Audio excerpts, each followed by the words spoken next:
All right, today we're going to talk about a story you've probably heard a million times, the Stanford Prison Experiment.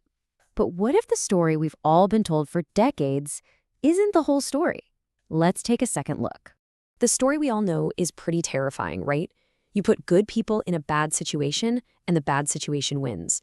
It's a really powerful idea, and honestly, it's why this experiment is still in pretty much every single psychology textbook. So, picture this. It's the summer of 1971. The setup seems pretty simple. Researchers find 24 male college students, all checked to make sure they're mentally and physically stable. Then, they basically flip a coin. And just like that, you're either a prisoner or a guard. And what happened next was, well, it was shocking. The guys assigned to be guards turned into tyrants. Some of them even seemed to be enjoying it. The prisoners, on the other hand, started breaking down, becoming these passive, distressed shells of themselves. It got so bad, so fast, that the whole 2-week experiment had to be shut down after just 6 days. But here's where it gets really interesting. What if there's another way to look at this? What if these guys weren't actually losing themselves? What if they were just acting? This is the big question raised by two sociologists, Ali Banuazizi and Siamak Movahedi, who published a critique that really questioned the entire foundation of Zimbardo's conclusions. Okay, so the first thing these critics went after was a really big assumption. Did the participants actually feel like they were in a real prison, or did they know it was all just a game happening in a university basement? See, Zimbardo's team argued that because they made the place look like a prison, with the cells and the bars and the uniforms, that it would feel like a prison. But the critics came back with a crucial question. Is looking the part really enough? And this brings us to a kind of tricky-sounding concept, but the idea is actually super simple. It's called phenomenological significance. All it means is that for a simulation to really work, the symbols you use have to mean the same thing to the people inside the experiment as they do in the real world. It's not just about what things look like, it's about what they mean. Okay, let's break this down with a perfect example. The shaved head. In a real prison, having your head shaved is a deeply humiliating, degrading experience. But in the experiment, the prisoners just wore nylon stocking caps. And here's the brilliant insight from the critics. Instead of feeling like a criminal being broken down, that silly nylon cap could have been a constant tap on the shoulder saying, hey, remember, you're in an experiment. You're doing something for science. That tiny shift in meaning, well, it changes absolutely everything. So, if the symbols of the prison weren't quite real, what else might have been going on? This gets us to the second major part of the critique, all the subtle hints and cues inside the experiment itself. You know how in any situation, you kind of look for clues on how you're supposed to act? Well, in science, they call those demand characteristics. They're these subtle signals that tell participants what the researchers are hoping to find. And the critics basically argued that the Stanford Prison Experiment was absolutely loaded with them.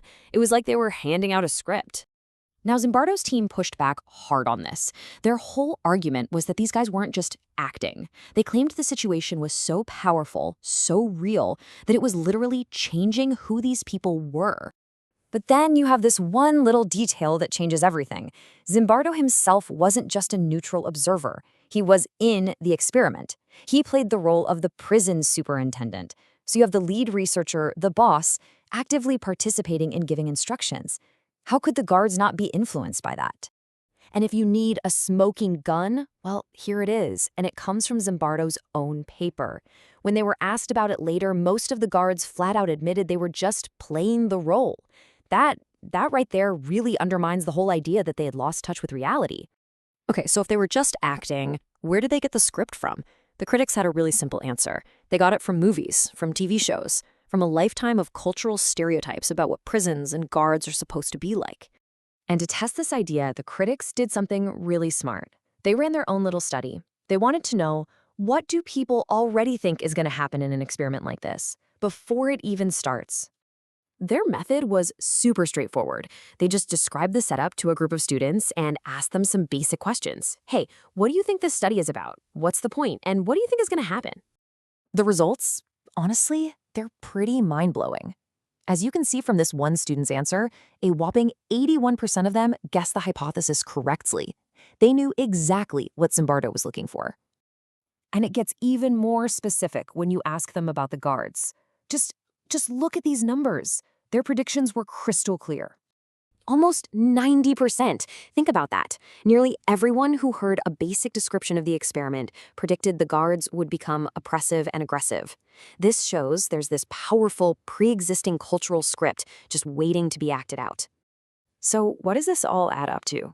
Well, for Banuazizi and Movahedi, it pointed to a radically different explanation for what really happened in that Stanford basement. Basically, their whole theory boils down to this. 1, the participants walked in the door already loaded with stereotypes about how prisoners and guards act. 2, the experiment itself was full of clues telling them what to do. And 3, their behavior wasn't a genuine transformation, it was just compliance. They were doing what they thought they were supposed to do. This just flips the whole thing on its head, doesn't it? It suggests the participants weren't these passive victims who got swallowed up by a powerful situation. No, they were active participants who were trying to be good subjects by giving the researchers the results they seemed to want. They weren't losing their minds. They were following a script. So it leaves us with this huge question. Is the Stanford Prison Experiment really a story about the raw power of a situation? Or is it a story about the incredible power of our expectations?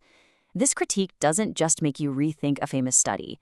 It makes you wonder about all the invisible scripts that might be shaping our own behavior every single day.